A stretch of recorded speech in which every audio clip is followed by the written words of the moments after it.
Hey guys, welcome back to my YouTube channel C Shweta Varma. Guys, आज की इस video में हम टीडीएस के सेक्शन 195 को कवर करने जा रहे हैं, जो होता है TDS on payment to non resident और अ फॉरेन कंपनी। मतलब ये सेक्शन कहता है कि अगर आप इंडिया के बाहर किसी नॉन रेसिडेंट को या फॉरेन कंपनी को कोई पेमेंट करते हो तो आप क्या करो, पहले उस पेमेंट में से टीडीएस डिडक्ट कर लो और उसके बाद जो नेट अमाउंट है वो आप उस पर्सन को पे कर दो। ये सेक्शन ये कहता है 195। बट हमने आज की इस वीडियो में जब हम एनआरआई को, फॉरेन कंपनी को जब हम पेमेंट करते हैं तो उस पेमेंट से रिलेटेड जितनी भी इनकम टैक्स एक्ट में रेलिवेंट प्रोविजंस है उन सबको हमने इस सिंगल वीडियो में कंपाइल करने की कोशिश की है। तो बहुत इंपॉर्टेंट वीडियो है गाइस, लास्ट तक जरूर देखिएगा और वीडियो आपको अच्छी लगे तो प्लीज वीडियो को लाइक जरूर कर दीजिएगा, शेयर कर दीजिएगा। चैनल पर नए हैं, चैनल को अभी तक सब्सक्राइब नहीं किया है तो प्लीज चैनल को सब्सक्राइब जरूर कर दीजिएगा। स्टार्ट करते हैं वीडियो को। तो देखिए, दो पार्टी होती है। लेट्स सपोज एक है पर्सन ए और एक है पर्सन बी। ये जो पर्सन ए है ये कोई भी पर्सन हो सकता है, सेक्शन में लिखा है एनी पर्सन, कोई भी पर्सन हो सकता है, ठीक है। तो ये पर्सन इंडिविजुअल भी हो सकता है, एचयूएफ भी हो सकता है, AOP, BOI, artificial juridical person, ये कोई फर्म भी हो सकती है, कोई एलएलपी हो सकती है, कोई कंपनी हो सकती है, कोई भी पर्सन हो सकता है ये, ओके। इवन ये नॉन रेसिडेंट भी हो सकता है। एनी पर्सन का मतलब, एनी पर्सन का मतलब नॉन रेसिडेंट भी हो सकता है, रेसिडेंट भी हो सकता है, नॉन रेसिडेंट भी हो सकता है।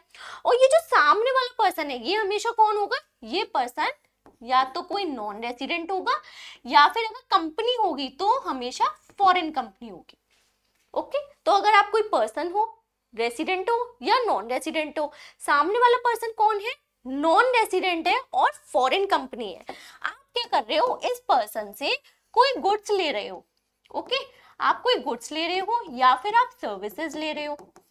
पॉसिबल है हम इंडिया के बाहर किसी पर्सन से गुड्स और सर्विसेज ले सकते हैं।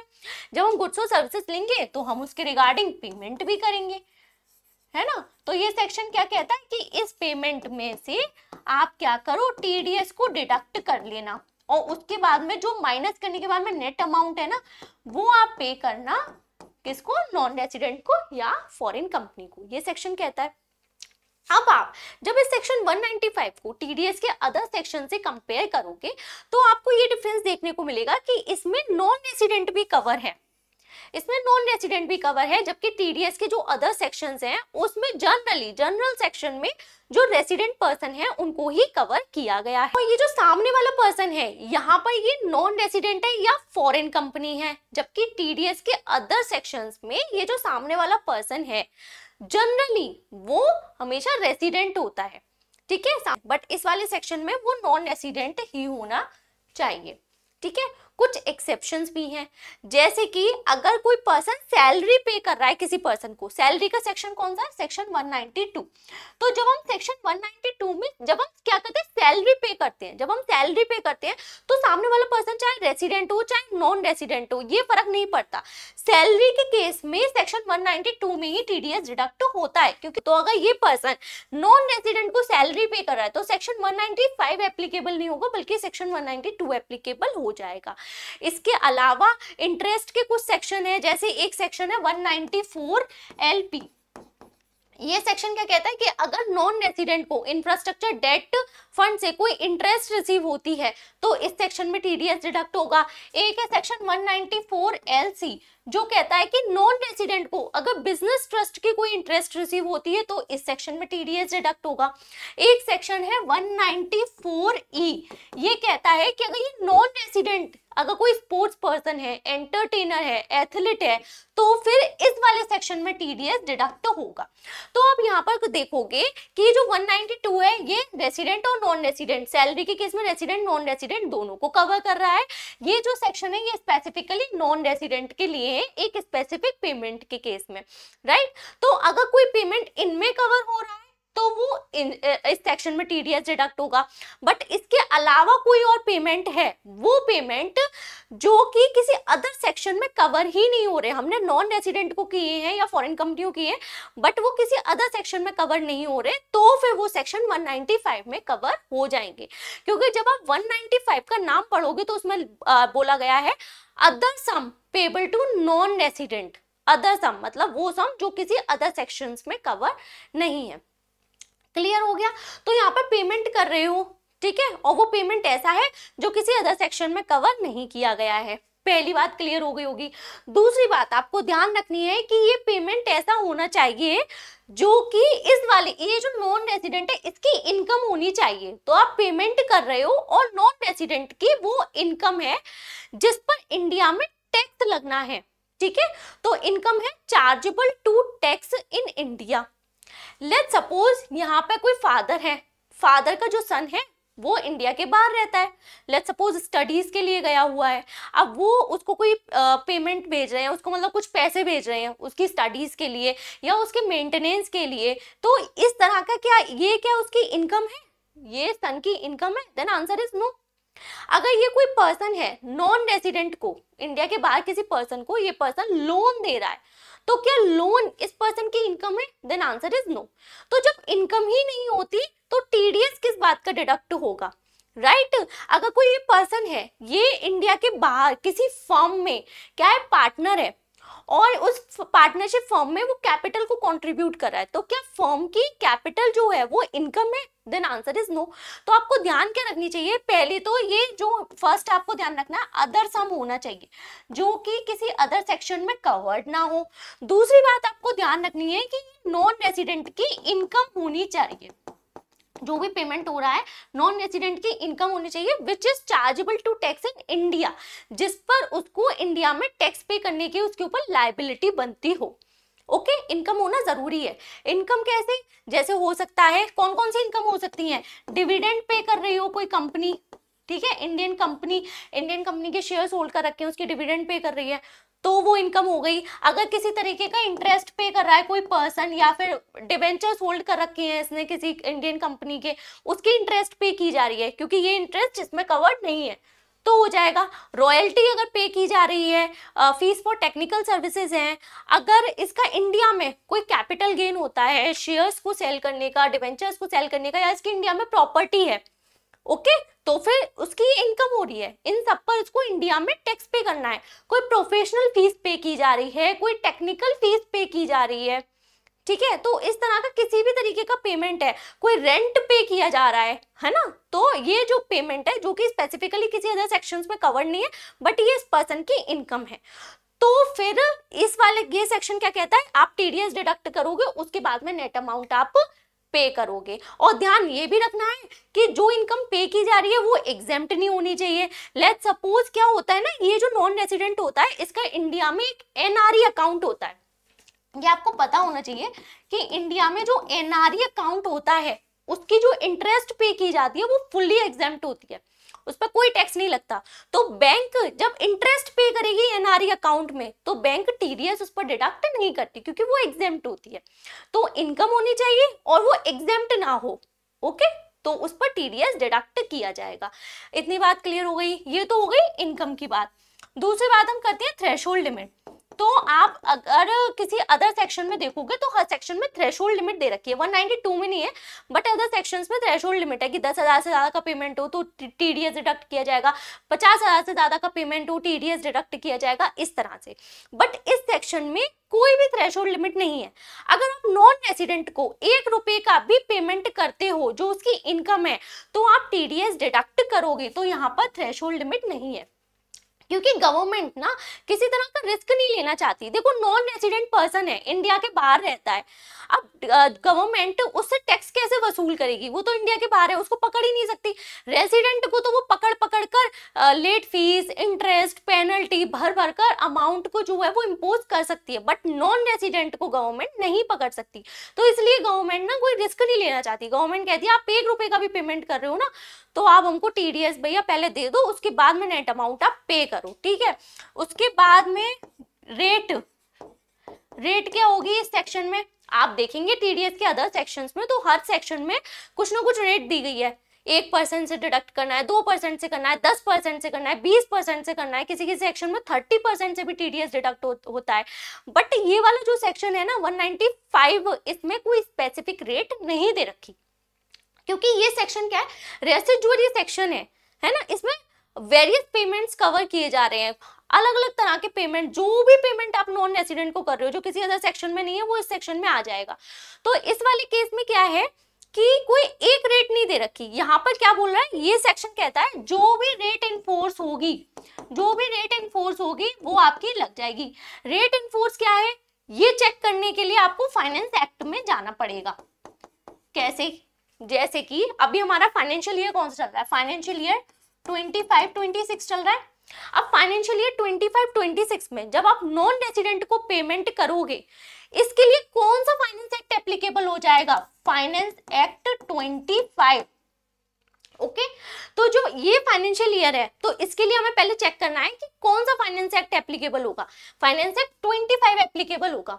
आप इस फाइनेंस एक्ट 25 को जब ओपन करोगे, इसके पार्ट 2 के शेड्यूल 1 में जाओगे, वहां पर आपको सेक्शन 195 में जो भी रेट्स एप्लीकेबल हैं, अलग अलग नेचर में जो भी रेट्स एप्लीकेबल हैं, वो आपको देखने को मिल जाएगी। जैसे कैपिटल गेन की इनकम हो तो टीडीएस की रेट क्या होगी, रॉयल्टी में क्या होगी, टेक्निकल सर्विसेज में क्या होगी, प्रोफेशनल फीस का पेमेंट किया जा रहा है तो क्या होगी। ओके, तो अलग अलग नेचर का जो पेमेंट किया जाता है उसकी अलग अलग रेट होती है, बट वो इस सेक्शन में नहीं दे रखी। सेक्शन कहता है आप रेलिवेंट फाइनेंस एक्ट है उसमें जाकर चेक कर लो। क्लियर हो गया। तो हम क्या करेंगे, पहले हम देखेंगे किस फाइनेंशियल ईयर में पेमेंट किया जा रहा है, उसके लिए कौन सा फाइनेंस एक्ट एप्लीकेबल है, फिर उसमें जाकर हम जो रेलिवेंट नेचर देखेंगे, उस नेचर पे जो भी टीडीएस की रेट होगी उसको हम उठा लेंगे। ओके, उसके बाद में जब हम रेट आइडेंटिफाई कर लेंगे, उसमें हमको क्या ऐड करना है, सरचार्ज ऐड कर देना है अगर सरचार्ज एप्लीकेबल है तो, और फिर उसके बाद में उस पर 4% का हेल्थ एंड एजुकेशन सेस भी ऐड कर देना है। मतलब गवर्नमेंट क्या कह रही है, और किसी अदर सेक्शन में नहीं है। अगर आप रेसिडेंट को पेमेंट करते हो, रेसिडेंट के पेमेंट में तो रेट दे रखी है 10%, 10% की रेट से आप टीडीएस डिडक्ट कर लो अगर पेमेंट थ्रेशोल्ड लिमिट से ज्यादा कर रहे हो। नॉन रेसिडेंट के केस में क्या कह रहे हैं, अगर आप 1 रुपए का भी पेमेंट कर रहे हो, फाइनेंस एक्ट से रेट चेक कर लो, जो भी रेट है उसमें जो एप्लीकेबल सरचार्ज है उसको ऐड कर दो, और फिर 4% का हेल्थ एंड एजुकेशन सेस है उसको भी ऐड कर दो। अब जो आपकी रेट आएगी, उस रेट से आपको टीडीएस डिडक्ट करना है। तो वो अपना सरचार्ज, अपना सेस, गवर्नमेंट कुछ भी छोड़ना नहीं चाहती, कोई भी रिस्क नहीं लेना चाहती। क्लियर। उसके बाद में हमको आप पूछेंगे टाइम की डिडक्ट कब करना है, तो at the time of payment और credit whichever is earlier. अगर आप रेसिडेंट को पेमेंट कर रहे हैं तो पेमेंट के टाइम पे डिडक्ट कर लो। अगर आपने पेमेंट नहीं किया, आपने उसके अकाउंट में क्रेडिट कर दिया अमाउंट, या किसी अदर अकाउंट में क्रेडिट कर दिया, तो आप उस टाइम पे टीडीएस को डिडक्ट करके और फिर नेट अमाउंट आप उसको क्या कर दोगे, क्रेडिट कर दोगे या फिर पे कर दोगे। ये सेक्शन है सेक्शन 195। समझ में आ गई होगी इतनी चीज। अब उसके बाद में इंपॉर्टेंट चीज आपको क्या ध्यान रखनी है, देखिए मैंने आपको यहाँ पर बताया कि अगर आप नॉन रेसिडेंट भी हो, और अगर आप किसी नॉन रेसिडेंट को पेमेंट कर रहे हो, मतलब इंडिया के बाहर का कोई पर्सन, इंडिया के बाहर किसी पर्सन को कोई गुड्स एंड सर्विसेज का पेमेंट कर रहा है, तो भी वो टीडीएस को डिडक्ट करेगा और गवर्नमेंट को पे करेगा। कैसे पॉसिबल है वो समझते हैं। एक पर्सन है बी, ये जो पर्सन है ये कहाँ रहता है, ये रहता है कनाडा में। ओके, अब इस पर्सन की एक हाउस प्रॉपर्टी है। ओके, इसका एक हाउस है। ये जो हाउस है इसका, ये कहाँ लोकेटेड है, ये लोकेटेड है इसका इंडिया में। अब ये क्या करता है, अपनी इस हाउस को पर्सन ए को सेल कर देता है। ये जो पर्सन है ये सिंगापुर में रहता है। ओके, तो इसने क्या किया, इसका हाउस था, इसने इस पर्सन को सेल कर दिया, सिंगापुर में ये रहता है। अब मुझे आप एक बात बताइए, ये जो जब इस घर को सेल कर रहा है तो इसका ये जो हाउस है वो कहाँ लोकेटेड है, इंडिया में लोकेटेड है। और इस असेट को जब वो सेल करेगा, ये पर्सन कौन है, ये रेसिडेंट है, ये नॉन रेसिडेंट है, इससे फर्क नहीं पड़ता। ये इसकी क्या हो जाएगी, इंडियन इनकम हो जाएगी, और इसको इंडिया में टैक्स पे करना होगा। ओके, तो सेक्शन 195 कहता है अगर आप नॉन रेसिडेंट हो ओके अगर आप नॉन रेसिडेंट हो और सामने वाले नॉन रेसिडेंट को पेमेंट कर रहे हो और पेमेंट जो कर रहे हो ना वो जो इसकी इनकम है वो इंडिया में टैक्सेबल है, तो आपको क्या करना होगा, टीडीएस डिडक्ट करना होगा, उसके बाद नेट अमाउंट आपको पे करना होगा। तो इस वाले केस में ए जो है वो नॉन रेसिडेंट है, ए जो है वो नॉन रेसिडेंट है, तो वो ये नहीं बोल सकता कि मेरा तो इंडिया में कोई बिजनेस कनेक्शन ही नहीं है, कोई रेसिडेंस ही नहीं है ना, मेरा तो इंडिया में कोई मतलब कोई कनेक्टिविटी ही नहीं है इंडिया में, तो मैं पे कैसे करूं, मैं नहीं कर सकता। उसके पास वो कोई एक्सक्यूज नहीं दे सकता। आपका बिजनेस कनेक्शन है कि नहीं, आपका परमानेंट रेसिडेंस है कि नहीं, इंडिया से किसी तरह का कोई कनेक्शन है कि नहीं, ये मैटर नहीं करता। अगर आप सामने वाले पर्सन को पे कर रहे हो, उसकी इनकम इंडिया में टैक्सेबल है, तो आपको टीडीएस डिडक्ट करना होगा और नेट अमाउंट आपको सामने वाले पर्सन को पे करना होगा। क्लियर? अब देखिए मिस्टर बी कनाडा में रहते हैं, एनआर है, ठीक है, नॉन रेसिडेंट है। अब ये पर्सन है, इनकी ये जो हाउस प्रॉपर्टी है इंडिया में, ये इनकी कैपिटल एसेट है।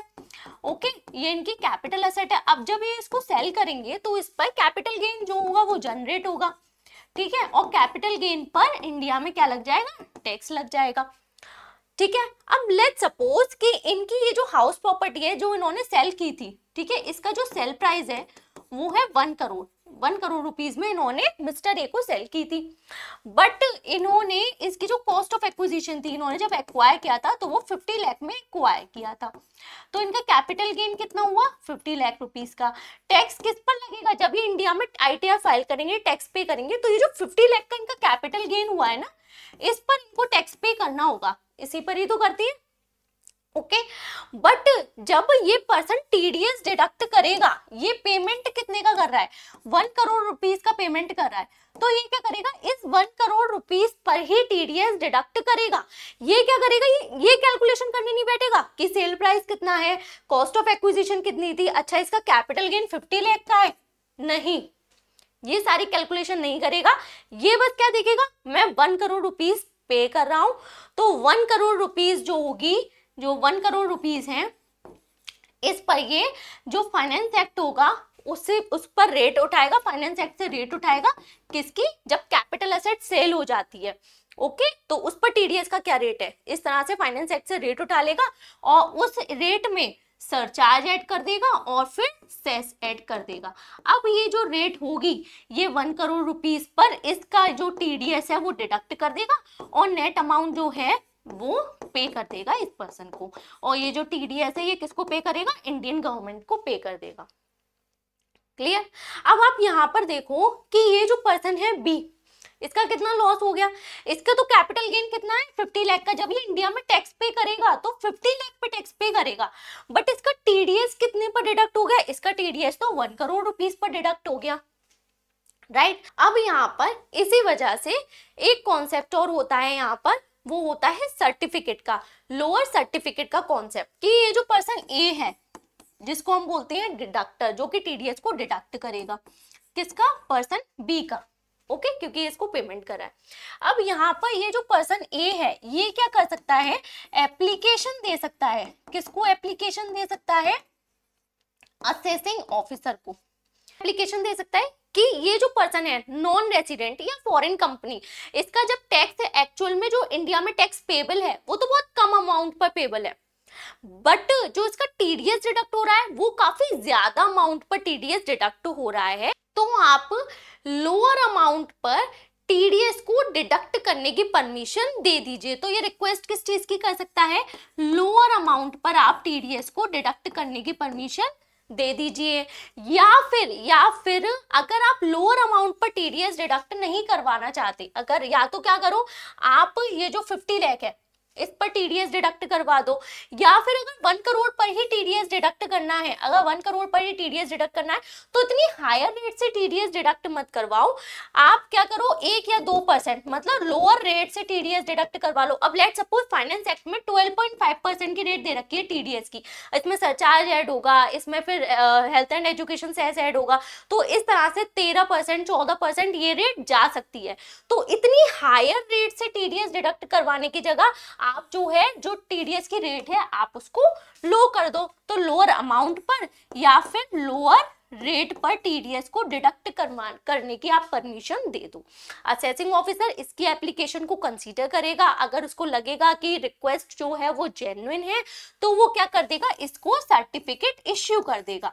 ओके, इसको सर्टिफिकेट इश्यू कर देगा। उस सर्टिफिकेट में लिखा होगा, या तो अमाउंट लिखा होगा कि आप इस अमाउंट पर टीडीएस को डिडक्ट कर दो, या फिर रेट लिखी होगी कि आप इस रेट से टीडीएस को डिडक्ट कर लो।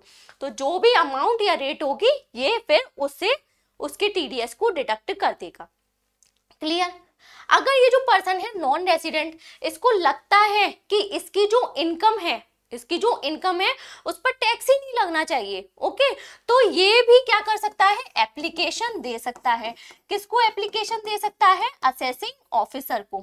और ये क्या रिक्वेस्ट कर सकता है कि प्लीज मेरे जो इनकम है उस पर टीडीएस एग्जेम्प्ट किया जाए, टीडीएस डिडक्ट ना किया जाए, आप प्लीज परमिशन दे दो। अगर असेसिंग ऑफिसर को लगता है रिक्वेस्ट जेन्युइन है तो वो इसका भी सर्टिफिकेट इसको इश्यू कर सकता है। उस सर्टिफिकेट में लिखा होगा कि इसकी इनकम पर टीडीएस डिडक्ट ना किया जाए, इसको सर्टिफिकेट मिल जाएगा। अब टीडीएस तो क्योंकि ये डिडक्ट करेगा ना, पर्सन ये जो पेमेंट कर रहा है इसको ये सर्टिफिकेट दिखा देगा, टीडीएस डिडक्ट नहीं करेगा। क्लियर? तो इस तरह से सर्टिफिकेट जो है असेसिंग ऑफिसर इश्यू कर सकता है। ध्यान क्या रखना है, असेसिंग ऑफिसर इस पर्सन को तो लोअर रेट या लोअर अमाउंट का ही सर्टिफिकेट इश्यू कर सकता है और नॉन रेसिडेंट को एग्जेम्प्ट इनकम का ही सर्टिफिकेट इश्यू कर सकता है। ये सेक्शन है 195 सबसेक्शन नंबर 2 और ये सेक्शन है 195 सबसेक्शन नंबर 3। एक चीज और ध्यान रखनी है कि ये जो सर्टिफिकेट इश्यू किया जाता है लाइफ टाइम वैलिडिटी नहीं होती इसकी। इस सर्टिफिकेट पर टाइम पीरियड लिखा रहता है कि ये सर्टिफिकेट इतने टाइम से इतने टाइम तक के लिए वैलिड होगा, उतने टाइम के लिए ये सर्टिफिकेट वैलिड होता है।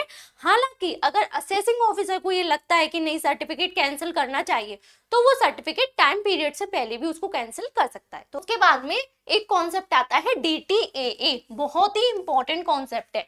DTAA means double taxation avoidance agreement.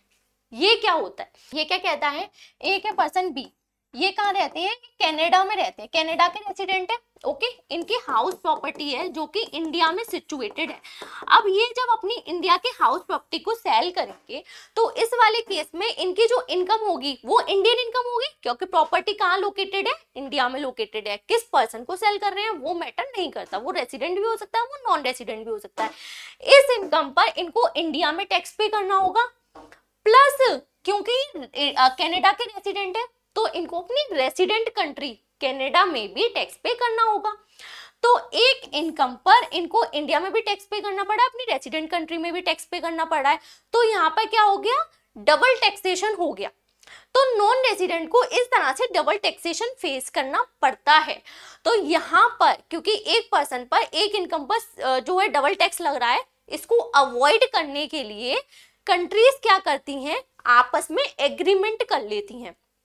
Okay, countries आपस में एग्रीमेंट कर लेती हैं। आज की डेट में अगर हम देखें तो इंडिया का 100+ कंट्रीज के साथ में डबल टैक्सेशन अवॉइडेंस एग्रीमेंट है, जिसमें कंट्रीज क्या कहती हैं, क्योंकि इस इनकम पर इंडिया में भी टैक्स लग रहा है, इस इनकम पर कनाडा में भी टैक्स लग रहा है, तो हम क्या करेंगे, या तो अपनी कंट्री में लोअर रेट से टैक्स ले लेंगे, ओके, या फिर इस इनकम को एग्जेम्प्ट कर लेंगे। ओके, इस इनकम को एग्जेम्प्ट कर लेंगे, आप ही टैक्स ले लेना। मतलब लेट्स सपोज अगर टोटल मिलाकर 14% का टैक्स इसको पे करना है तो इंडिया कह लेगी 7% हम ले लेंगे, 7% आप ले लेना। ओके, या फिर ये भी हो सकता है एग्रीमेंट में कि वो बोले कि हम एग्जेम्प्ट कर लेंगे, 14% का टैक्स आप ही रख लेना। ओके, तो इस तरह से एग्रीमेंट हो सकता है दो कंट्रीज के बीच में। तो यहाँ पर नॉन रेसिडेंट को इस डबल टैक्सेशन अवॉइडेंस एग्रीमेंट का बेनिफिट मिल सकता है। तो यहाँ पे क्या होगा, जो डिडक्टर होगा, जो पर्सन सामने वाला पर्सन ए है ना, हम पर्सन ए को डिडक्टर मानकर चल रहे हैं, पर्सन ए क्या करेगा, जो भी वो पेमेंट करेगा तो उस पेमेंट के लिए सबसे पहले वो फाइनेंस एक्ट में जाएगा, फाइनेंस एक्ट में जाएगा और वहां पर वो रेट देख लेगा कि मेरा ये पेमेंट है, इस पेमेंट की जो टीडीएस रेट है वो ये है। और क्या करेगा, साथ में भी है, उसके साथ में डबल टैक्सेशन अवॉइडेंस एग्रीमेंट है क्या, होगा ही होगा। ओके, होता ही है, बहुत ही कोई कंट्रीज होंगी जिनके साथ नहीं होगा, अदरवाइज होता है। तो डबल टैक्सेशन अवॉइडेंस एग्रीमेंट को देखेगा, उस एग्रीमेंट में जो रेट होगी, तो दोनों में जो लोअर रेट होगी उससे वो टीडीएस को डिडक्ट कर देगा। पेमेंट किया, फाइनेंस एक्ट चेक किया, उसमें 10% की रेट थी। DTAA चेक किया, उसमें भी 10% की रेट थी। अब आप बोलोगे 10% से डिडक्ट कर लेते, दोनों में 10% है, बट नहीं, जो फाइनेंस एक्ट होता है ना, इसमें आपको सरचार्ज भी ऐड करना होता है, इसमें आपको सेस भी ऐड करना होता है 4% का। तो इस वजह से जो रेट होती है वो हायर हो जाती है, और DTAA में ये ऐड नहीं करना होता। DTAA में जो रेट दे रखी होती है उसी रेट से आपको टीडीएस डिडक्ट करना होता है। तो आपको क्या करना है, आपको देखना है इसको ऐड करने के बाद में जो फाइनल रेट होती है ना, आपको इसको इससे कम इसका और इसका कंपैरिजन करना है। जो भी लोअर रेट होगी उससे आपको टीडीएस डिडक्ट करना है। क्लियर? तो यहाँ पर नॉन रेसिडेंट को DTAA का बेनिफिट मिल जाता है, बट वो बेनिफिट तभी मिलता है जब नॉन रेसिडेंट, ये जो नॉन रेसिडेंट है ये क्या करे, ये अपनी कंट्री का टैक्स रेसिडेंसी सर्टिफिकेट प्रोवाइड कर दे पर्सन ए को, जो पर्सन टीडीएस को डिडक्ट करा उसका टैक्स रेसिडेंसी सर्टिफिकेट प्रोवाइड कर दे। ये टैक्स रेसिडेंसी सर्टिफिकेट क्या होता है, तो ये जिस कंट्री का भी रेसिडेंट होता है ना, वो कंट्री अपने रेसिडेंट को ये सर्टिफिकेट इश्यू करती है। ये उनका मतलब एक प्रूफ होता है कि हाँ ये हमारी कंट्री के टैक्स रेसिडेंट है। तो इस पर्सन को अपनी कंट्री का टैक्स रेसिडेंट दिखाना, टैक्स रेसिडेंसी सर्टिफिकेट दिखाना होता है, प्लस इसको एक फॉर्म 10F होता है वो भी फिल करना होता है। इस फॉर्म 10F में ये जो पेमेंट जा रहा है, डिडक्टर से जो भी पेमेंट जा रहा है उसकी इंफॉर्मेशन होती है, तो वो इसको डिटेल्स देनी होती है, ये फॉर्म फिल करना होता है। तो अपना tax residency certificate form 10F fill करके ये जो पर्सन है जो टीडीएस को डिडक्ट करेगा उस पर्सन को ये दे देगा। ये पर्सन देख लेगा कि हाँ इसके पास ये सारी चीजें हैं, फिर ये DTAA की रेट चेक कर लेगा, और रेट लोअर होगी तो उसका बेनिफिट मिल जाएगा। बाद में एक कॉन्सेप्ट आ जाता है ग्रॉसिंग अप का। ये कॉन्सेप्ट क्या कहता है, ये जो पर्सन बी है कनाडा में रहते हैं, ओके, ये कनाडा में रहते हैं, और ये जो पर्सन ए है ये इंडियन पर्सन ही है, ओके, ये इंडियन पर्सन है। अब ये पर्सन क्या करता है, इस पर्सन को पेमेंट करता है, पेमेंट पर ही तो टीडीएस है। ये पर्सन इस पर्सन को पेमेंट करता है, पेमेंट किस चीज का है, लेट्स सपोज रॉयल्टी का पेमेंट है 10 लाख रुपीस का। ये जो बी है, मिस्टर बी है जो कनाडा में रहते हैं, नॉन रेसिडेंट है, ये मिस्टर ए से कहते हैं हमको तो 10 लाख रुपीस चाहिए रॉयल्टी के। आपकी कंट्री में क्या टीडीएस का रेट है, कितने परसेंट है, आपका क्या टैक्स स्ट्रक्चर है, हमें इससे कोई मतलब नहीं है, हमें तो 10 लाख रुपीस चाहिए। टीडीएस का जो भी है वो आप देखते रहना अपने हिसाब से। तो ये डिमांड करते हैं कि हमें टीडीएस आप डिडक्ट करते रहो, हमें तो 10 लाख रुपीस दे देना आप, ओके। तो इस वाले केस में क्या होता है, इस पर्सन को फिर ग्रॉसिंग अप करनी होती है, जो भी पेमेंट कर रहा है उसकी इसको ग्रॉसिंग अप करनी होती है।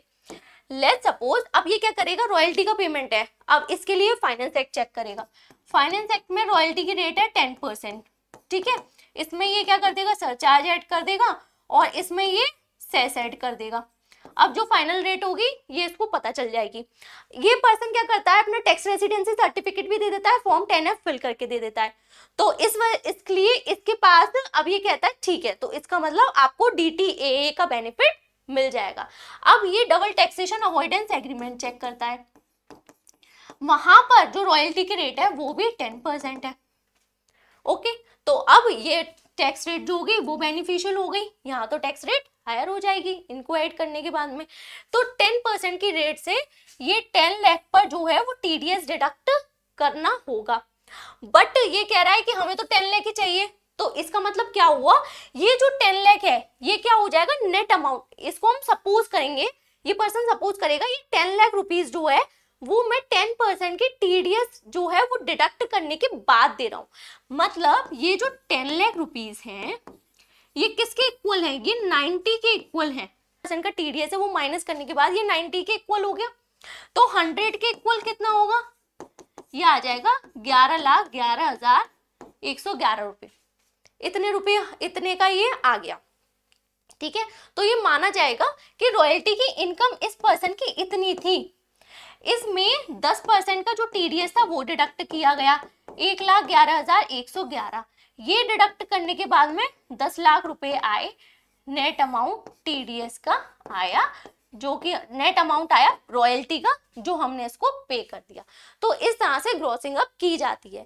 अगर आप बोलो कि 10 लाख रुपए तो ये दे देगा और इस 10 लाख पर जो रॉयल्टी का परसेंटेज बन रहा है टीडीएस का वो 10% है, तो 1 लाख रुपए ये गवर्नमेंट को अपनी पॉकेट से पे कर देगा और 10 लाख रुपए ये दे देगा। तो ऐसा नहीं होता है, ये कॉन्सेप्ट रॉन्ग है।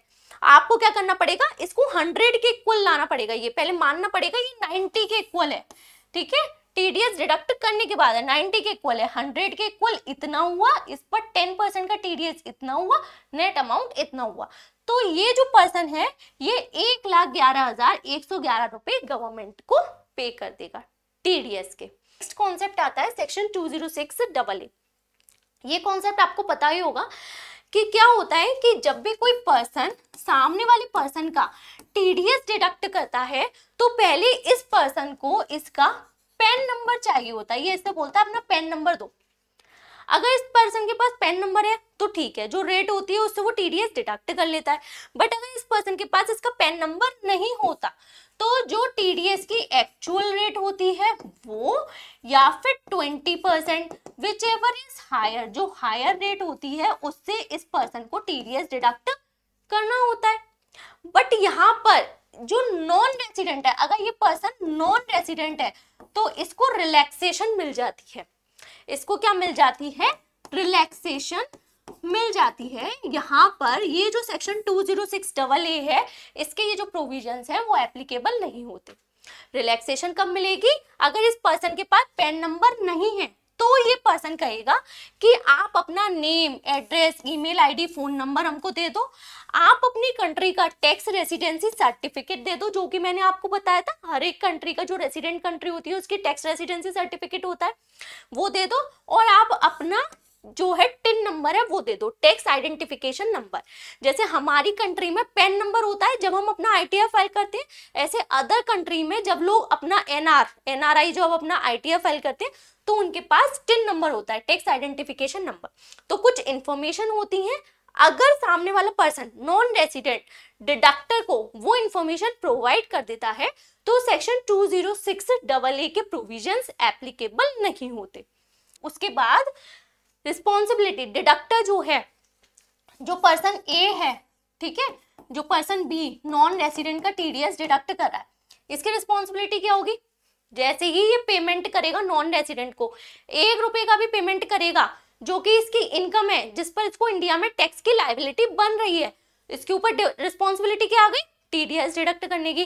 जब भी टीडीएस डिडक्ट करने की रिस्पॉन्सिबिलिटी आती है सबसे पहले क्या लेना पड़ता है, 10 नंबर। तो ये 10 नंबर के लिए एप्लीकेशन देगा, है तो ठीक है, नहीं है तो फिर एप्लीकेशन दो।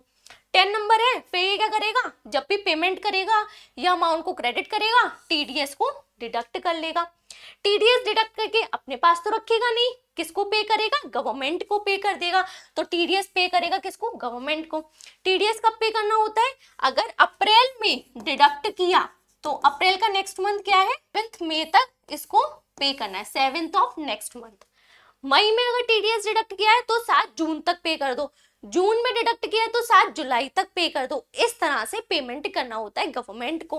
लास्ट मंथ जो होता है मार्च का, मार्च में अगर पे किया है, मार्च में अगर डिडक्ट किया है तो फिर आपको 7 अप्रैल तक पे नहीं करना होता, उसके लिए रिलैक्सेशन है 30 अप्रैल तक, पूरे मंथ की रिलैक्सेशन है, तब आप 30 अप्रैल तक पे कर दो।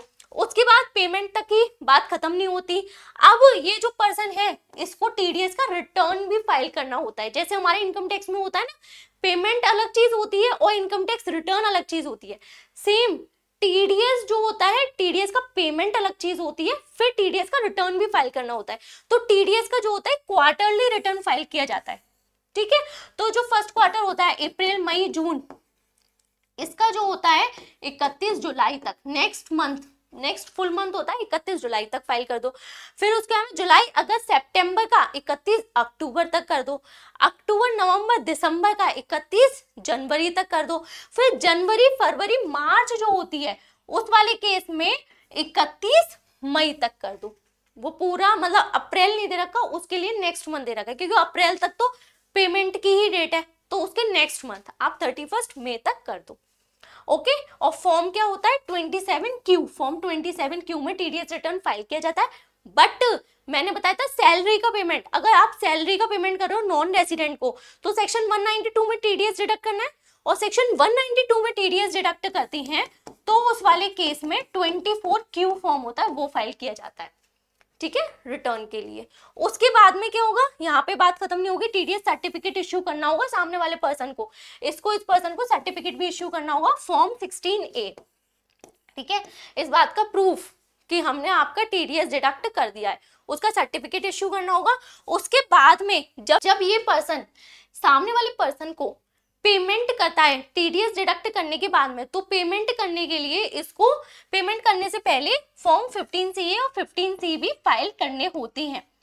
अब ये फॉर्म क्या होते हैं, 15CA होता है, इसमें जो पेमेंट होता है उससे रिलेटेड जो होती है रेलिवेंट डिटेल्स होती हैं, रेलिवेंट इंफॉर्मेशन होती हैं, ये तो डिडक्टर को फाइल करनी होती है, ओके। और ये जो फॉर्म 15B होता है, ये जो होता है प्रैक्टिसिंग सीए फाइल करता है, प्रैक्टिसिंग सीए। तो प्रैक्टिसिंग सीए एक तरीके से सर्टिफिकेट इशू कर देता है इस पेमेंट से रिलेटेड कि हाँ इतने का ग्रॉस अमाउंट है, मतलब सामने वाले पर्सन की इतनी इनकम है। मैंने आपको जो ग्रॉसिंग अप का कॉन्सेप्ट बताया था ना, वो यहीं पर काम आता है कि जब हम बोलते हैं कि इसकी इनकम कितनी है, तो इसकी इनकम 10 लाख रुपए नहीं बोली जाती, इसकी इनकम है 11,11,000 रुपए 111।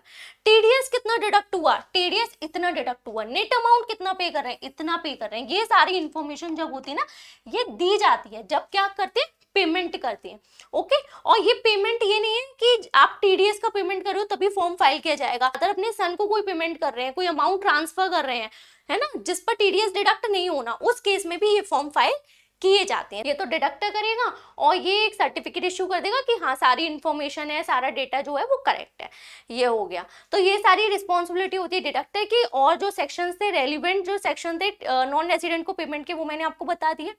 अब नॉन रेसिडेंट क्या होता है ना, जब भी अगर आप इंडिया में किसी तरह से कोई डीलिंग आपकी हो रही है या इंडिया से आपको किसी भी तरह का कोई पेमेंट रिसीव हो रहा है, तो आप ईयर एंड होने के बाद में अपना 26AS जरूर चेक कर लिया कीजिए। 26AS में क्या है ना, अगर आपका कहीं भी किसी सेक्शन में टीडीएस डिडक्ट हुआ है या टीसीएस कलेक्ट हुआ है, वो आपको देखने को मिल जाएगा। और अगर टीडीएस या टीसीएस आ रहा है फॉर्म 26AS में, तो आप अपना आईटीआर जरूर फाइल किया कीजिए, क्योंकि जो टीडीएस की रेट होती है ना, वो जनरली हाई होती है, जो आपका एक्चुअल टैक्स पे करना होता है ना, उससे हाई होती है, जनरली रिफंड बन जाता है नॉन रेसिडेंट्स का। तो इस वजह से आईटीआर फाइल करना जरूरी होता है। आपकी कोई इनकम है या नहीं है, बट आपका टीडीएस डिडक्ट हुआ है, आप आईटीआर फाइल कर लीजिए और रिफंड क्लेम कर लीजिए, ओके। तो ये थी आज की वीडियो। नॉन रेसिडेंट के पेमेंट से रिलेटेड जितने भी प्रोविजंस थे, रेलिवेंट प्रोविजंस, वो सारे मैंने एक वीडियो में कवर अप करने की कोशिश की है, सो दैट आपको अलग अलग सेक्शंस के लिए अलग अलग वीडियोस जो हैं उनको सर्च करने की जरूरत ना पड़े। अब आपको क्या करना है, अगर आपको वीडियो अच्छी लगी है तो आपको उसको लाइक जरूर करना है, शेयर करना है अपने फ्रेंड सर्कल में, स्टूडेंट ग्रुप में, और अगर अच्छी लगी हो कमेंट करके बता सकते हैं आप। नेक्स्ट वीडियो आपको किस टॉपिक पे चाहिए वो आप कमेंट कर सकते हैं। आपके कोई डाउट है तो वो आप कमेंट सेक्शन में पूछ सकते हैं, ओके। सब्सक्राइब जरूर कर दीजिएगा चैनल को। चलिए मिलते हैं नेक्स्ट वीडियो में। Thank you so much.